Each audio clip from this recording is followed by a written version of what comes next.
Intuitively, we know that we're spending a lot of time in meetings and doing our email. There is research, though, that tells us the situation's getting pretty bad. Hi, I'm Dave Edwards. In order to be more productive, we need to know how to get a handle on our email and all those meetings we have to attend. So that's what I want to talk about today. In addition to these segments on YouTube, I write about productivity, leadership, and management issues in my weekly newsletter. It's free. Just sign up at daveedwardsmedia.com/contact. The rise of digital tools has just increased exponentially the amount of communication that we are required to be part of. But it caught me off guard when I read that employees spend nearly 2 full workdays per week on handling emails and attending meetings. Let's look at these numbers from this research study.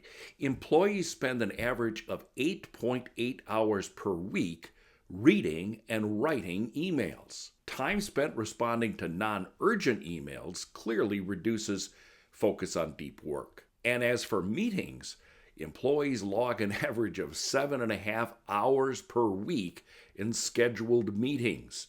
And sometimes meetings often lack clear objectives or include unnecessary participants, so you can see why that can be a waste of time. And by the way, I know people who attend far more than 7 hours per week in meetings. And all of this stuff just impacts our ability to get good work done. 57% of employees say time is spent on communications. Only 43% dedicated to actually getting work done, like creating reports and analyzing data and things like that. So we sort of feel like we have two jobs. What this means is we need to have a strategy to reduce our communication overload.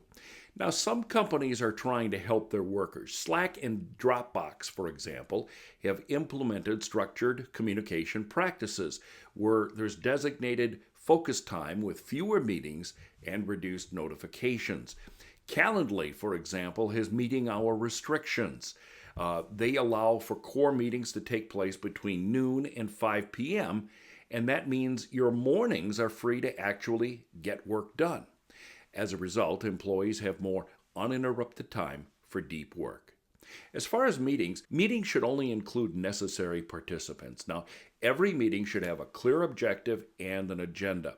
And whenever possible, encourage communications via asynchronous tools, things that you can access on your own schedule.